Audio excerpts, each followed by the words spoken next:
Conecta con la historia.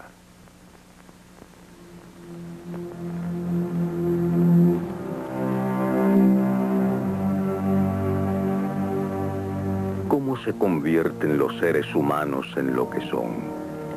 ¿Y qué son? Esa es mi pregunta. Sigmund Freud hacía preguntas una y otra vez y halló respuestas que nunca otro hombre había encontrado. Sus respuestas afectaron nuestra vida del modo más profundo y personal. Con razón o sin ella, Freud cambió para siempre su imagen.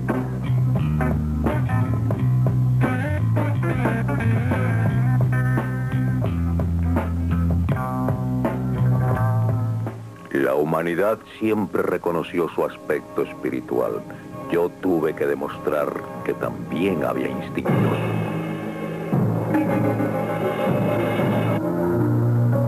Contra la creencia del siglo XIX de que el hombre gozaba de una omnipotencia parecida a la de Dios, Freud sostuvo la realidad de la naturaleza humana y ya el mundo nunca volvió a ser como antes.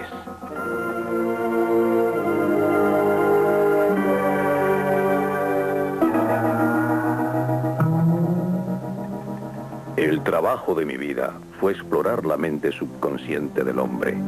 Ese revuelto mar interno de recuerdos ocultos, fuerzas primitivas y deseos en los cuales no se puede pensar. Si no comprendemos el ciego instinto de agresión y los deseos sexuales, vivimos en un mundo de ilusiones desempeñando un papel en una trágica historia de sombras.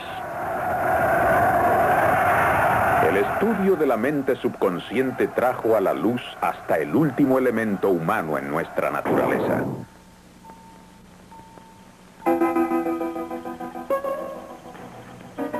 Aún hoy en día las ideas de Freud son alarmantes y radicales e instintivamente nos asustan. Freud, la oculta naturaleza del hombre. Presentada por Learning Corporation of America. Producida por International Cinemedia Center.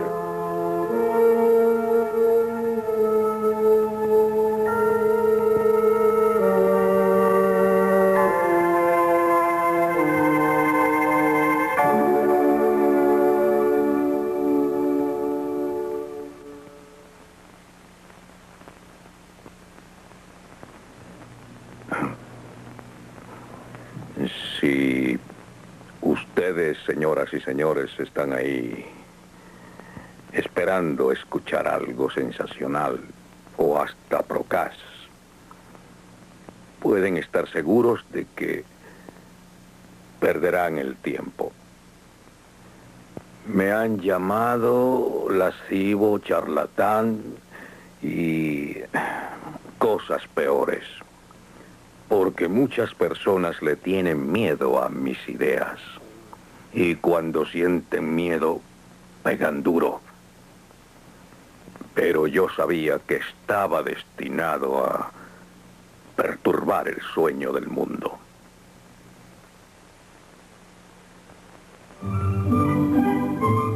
¿Cómo era ese mundo cuyo sueño perturbó Freud? En los 50 años que precedieron a la Primera Guerra Mundial, el hombre estaba convencido de que se acercaba a su perfección final. En la nueva era de la ciencia apenas tenía dudas. Fue Sigmund Freud quien perturbó ese satisfecho optimismo. En Viena, la ciudad donde nació Freud, reinaba tanta satisfacción propia como en cualquier otra de Europa. Él pertenecía a una familia judía de la clase media. Hasta aproximarse a los 40 años llevó una vida bastante convencional. Como médico, se dedicó al estudio del sistema nervioso y se convirtió en la mayor autoridad europea en parálisis infantil. Fue un científico para quien el cuerpo era una máquina. Mi generación de médicos se educó para considerar solo los factores anatómicos, físicos y químicos de las enfermedades. Para el factor psicológico había solo indiferencia o apatía. Debido a esa apatía, los métodos para tratar las enfermedades mentales eran crueles. Los médicos solo buscaban causas físicas y daban tratamiento físico. Cuando Freud dejó el laboratorio, descubrió que sus pacientes privados no encajaban en los patrones establecidos. Venían aquí docenas de mujeres día tras día durante años, con parálisis, fuertes dolores, vómitos constantes, alucinaciones y graves perturbaciones de la vista y el habla. Naturalmente, yo buscaba causas físicas, pero sin hallarlas. Y ellas sufrían mucho. Los médicos las llamaban histéricas y las despreciaban. Creían que simulaban o imaginaban sus síntomas. ¿Qué podía uno hacer? Joseph Breuer, un amigo y colega, había tenido éxito con la hipnosis. Una de sus pacientes habló libremente de su pasado. Después, su parálisis y dificultades del habla y la visión mejoraron mucho. Ahora sabemos que no fue la hipnosis. Yo descarté eso pronto. Fue el hablar acerca de recuerdos dolorosos lo que alivió los síntomas. Esos recuerdos parecían estar muy ocultos en las mentes de mis pacientes. Señora, ¿no puede pensar en nada? ¿No recuerda nada? Oh, sí, pero... ¿Qué? Piense usted. Se me ha ocurrido una palabra. ¿Una sola? Sí. Pero qué tontería. Dígala de todos modos. Conserje. ¿Nada más? No.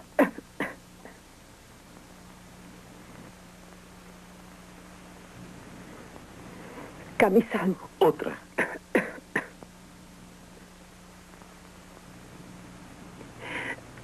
Cama. Mi cama. ¿Qué más? Recuerdo que me dio la impresión de que un demonio se resistía a salir de su cuerpo, porque si salía sería sufrido.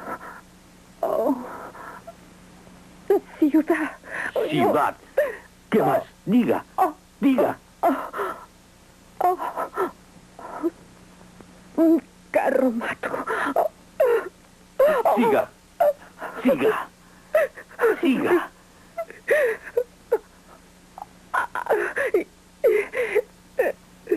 ¿Qué?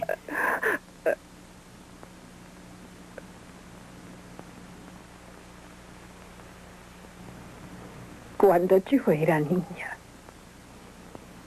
y mi hermana tenía 12 años, ella se volvió loca de pronto una noche y la tuvieron que atar y traerla a la ciudad en un carromato.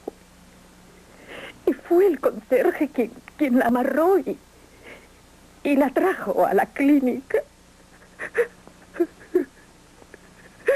Pero yo presentí que había algo más oculto en esa historia y seguí tratando de obligarla a hablar para descubrir los recuerdos que realmente la perturbaban.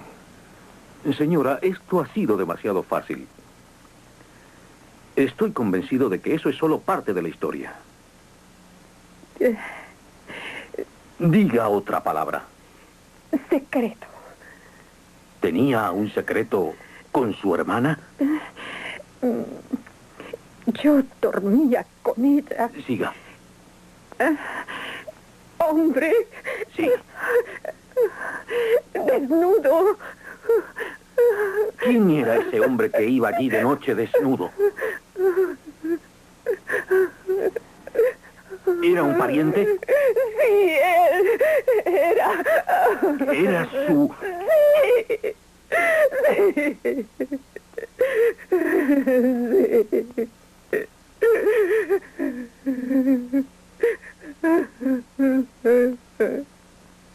Si nuestra mente subconsciente, sin darnos cuenta, puede tullirnos o cegarnos, qué poderoso debe ser ese subconsciente y qué importante.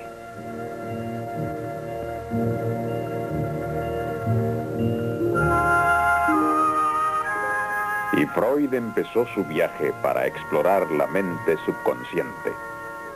la mente que el hombre no conocía. Pero al principio el viaje fue muy penoso.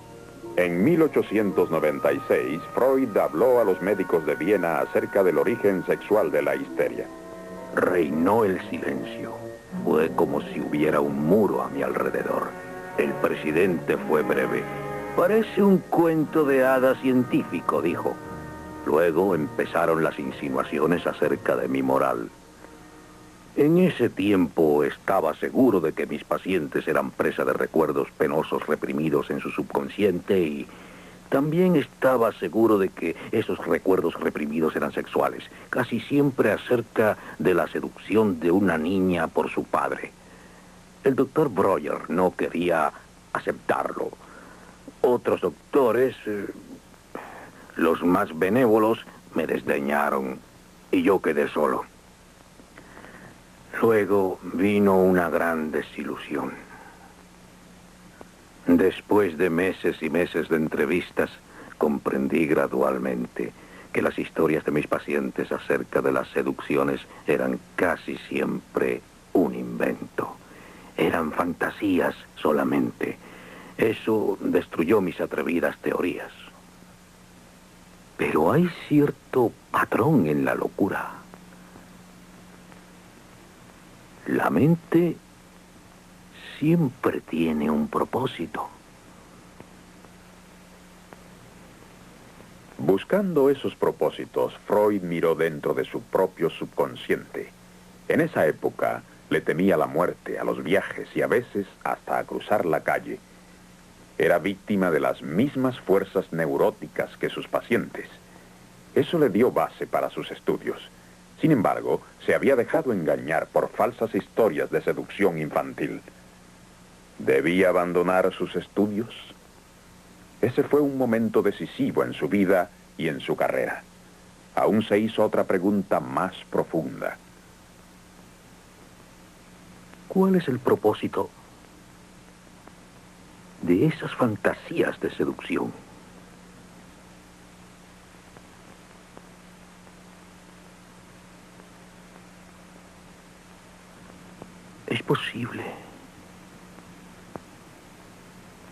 Es posible que las mismas fantasías sean importantes. Era posible que las fantasías también significaran algo. Es extraño, pero a pesar de mis dificultades, yo tenía un sentimiento de victoria y no de derrota. Las fantasías son como sueños, y pronto descubrí que yo podía aprender mucho de los sueños de mis pacientes. Resolví explorar los sueños científicamente. Ustedes saben que los sueños siempre han sido parte importante del arte, la religión y la mitología.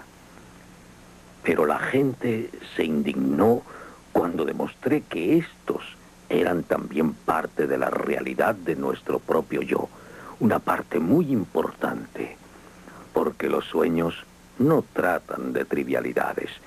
No dejamos que nada trivial perturbe nuestro sueño. Mis estudios de los sueños tardaron 5 años, y muchos de los sueños que estudié fueron los míos.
Eso fue algo que soñé cuando tenía 7 u 8 años. Y fue tan vivo y aterrorizante que lo recordé bien y pude analizarlo años más tarde. Aún en el sueño, reconocí la cama de mi madre. Pero esos pájaros, ¿qué eran? ¿Qué significaban? Recordé que días antes de haber soñado eso, había visto una Biblia ilustrada y vi dioses egipcios con cabezas de pájaros celebrando ritos funerales. Supe que la que iba en la litera era mi madre, porque mi terror lo causó el miedo de que ella hubiera muerto. El significado era claro, ¿no creen? El sencillo temor a la muerte de ella.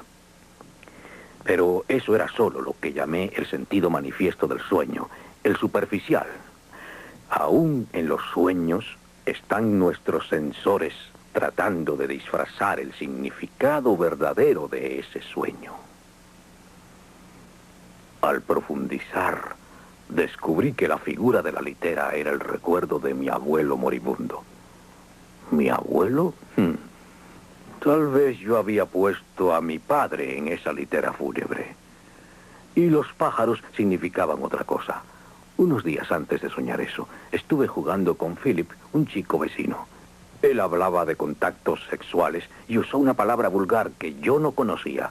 Fue Vögel en alemán, y procedía directamente de la palabra alemana que significa pájaro, Vogel. Descubrí el significado prohibido de mi sueño, el verdadero significado, el que pretendían ocultar mis sensores mentales aún durmiendo. La ansiedad que estaba disfrazada era sexual. Representaba solo mi deseo de que muriera al fin mi padre y el deseo erótico por mi madre. Trabajando con los sueños de sus pacientes y sus libres asociaciones y con sus propios sueños y asociaciones, Freud desarrolló los principios y técnicas del psicoanálisis. Según Freud, el psicoanálisis prueba que el hombre tiene menos dominio del que cree sobre sus inconscientes impulsos irracionales y primitivos. Esos impulsos, según Freud, se originan en nuestros primeros años. Al contrario de otros animales, el hombre depende de alguien durante casi un cuarto de su vida. En ese mundo de dependencia, sobre todo en los primeros 5 o 6 años, decía Freud, se forma la personalidad del hombre. Psicológicamente, el niño es el padre del hombre. Antes de la época de Freud, apenas se pensaba que el niño tuviera emociones reales, como un adulto. La niñez era algo de sencilla inocencia y felicidad. Freud presentó otro cuadro. El mundo infantil está lleno de emociones. A los humanos les duele que nazca otro niño. Los padres, consciente o inconscientemente, pueden rechazarlo. Según Freud, las relaciones familiares son de competencia. El niño siente deseos y celos constantemente. Los sentimientos de un niño no son infantiles. Son sentimientos de agresión y deseo erótico, y estas intensas emociones, naturalmente, se dirigen primero a la madre. Ella es el primer amor del niño, y esa relación se convierte en modelo para todos sus amores posteriores, ya sea la criatura niño o niña. Según Freud, ese amor erótico no es sencillo. En él hay también agresión, porque muy pronto el niño ve que está bajo el dominio absoluto de su madre. Dice Freud que el padre también provoca fuertes emociones contradictorias. Amor, miedo y odio cuando el niño siente que el padre es el rival que se interpone entre él y su madre. Según Freud, estos primeros conflictos emocionales establecen un patrón en lo profundo de nuestro subconsciente. Amamos a nuestra madre, pero le tememos por su poder sobre nosotros, y al padre le amamos y le odiamos por robarnos ese amor. Llamé a esto el complejo de Edipo, recordando al trágico rey griego. Todo hombre desea a su madre y quisiera matar a su padre. Cuando Freud iba a cumplir 50 años, recibió el nombramiento de profesor, uno que requería la aprobación del emperador austriaco, y que rara vez se otorgaba a judíos ni a pensadores radicales. Fue como si Su Majestad de pronto hubiera reconocido la importancia del sexo, los ministros hubieran confirmado la importancia de los sueños y el Parlamento, por una mayoría de 2/3, hubiera aceptado la terapia psicoanalítica. Yo era otra vez respetable. Los que antes no querían verme, ahora me saludaban de lejos en la calle.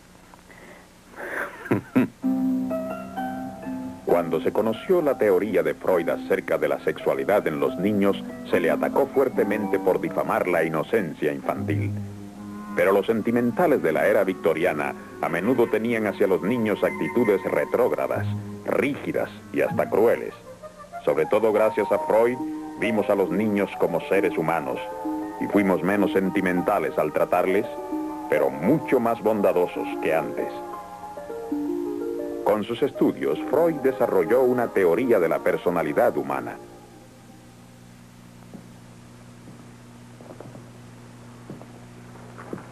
Esto fue lo que descubrí.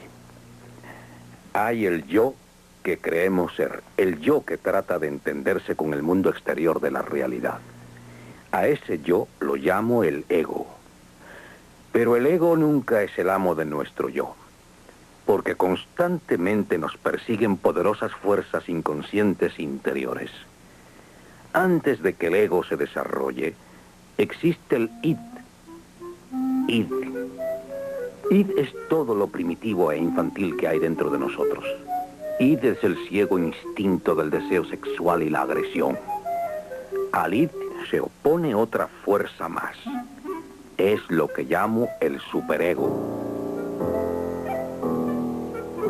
El superego es estricto, nos castiga, nos reprime. Es herencia de la reprensión de nuestros padres y las restricciones que nos impone la sociedad en que nos criamos. Yo descubrí que existen 3 elementos distintos en nuestra personalidad. El ego, que se desempeña en el mundo de la realidad, pero que está constantemente afectado por las exigencias del id y el superego. ¿Qué quieres decir con que no estás seguro, David?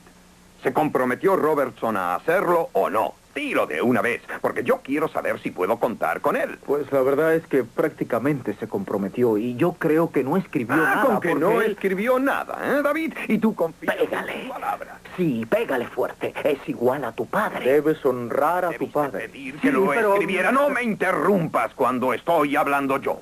Tu padre es bueno, Sabes que David. aquí Todos nada lo vale dicen. si no se hace por escrito. Honra a tu Ha padre. sido un tonto. Honra a tu padre. Tendrás que volver a Honra verla a y tu padre. decirle que lo ponga Le por odio, escrito. le odio. Honra a tu padre. Y yo también. Honra a tu padre, David, o te va a pesar. Y no podemos Un día me robó a mi madre. Se fue lejos, solo con ella, de vacaciones. Le odio.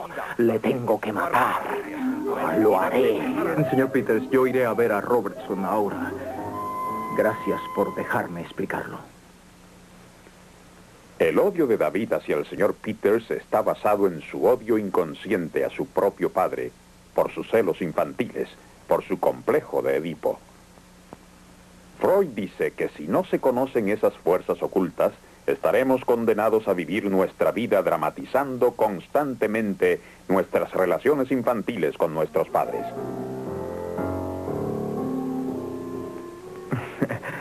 Celebro que estemos solos. ¿En un restaurante? Solo me refiero a que cada vez que te visito está allí tu compañera. ¿No sale ya nunca? Sí, a veces. Es lindo tu vestido, Peggy. Gracias, David. Yo deseo más, más. Sí, deseo. David, los caballeros no miran así a una chica. Tú sabes que no, ¿eh? Honra a tu madre. Honra a tu madre. ¿Quieres comer algo? No, gracias. Yo he comido ya. Yo deseo. Sí, David, mi vida. Ven, reclínate sobre mi pecho. Yo deseo.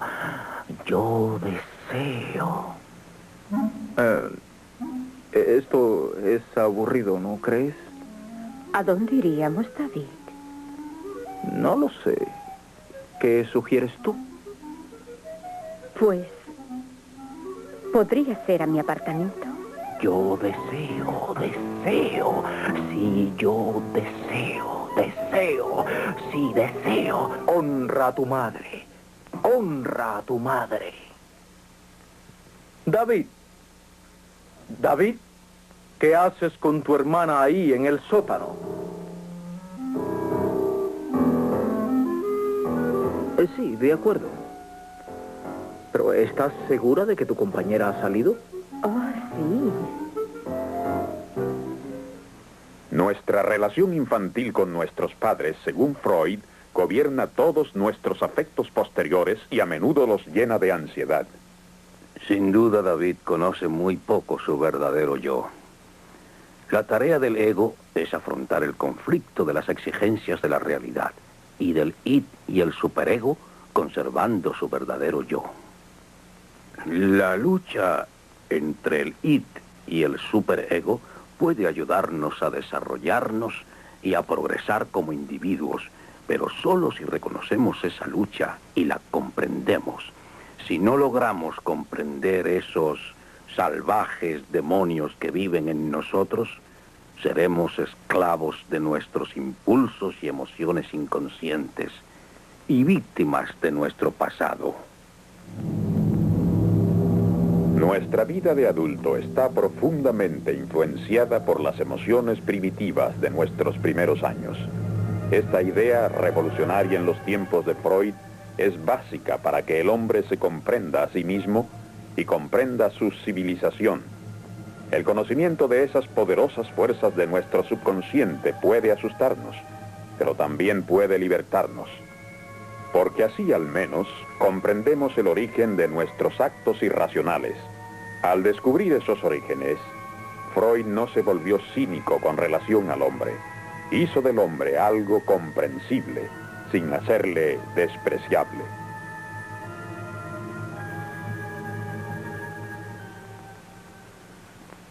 Yo no tengo consuelos que ofrecer, ni esperanzas.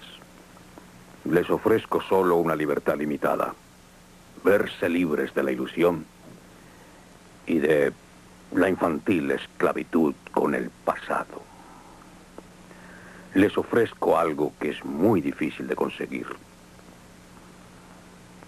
que puedan comprenderse de modo real siempre y proteger su yo individual también de las salvajes fuerzas interiores y de las de su sociedad.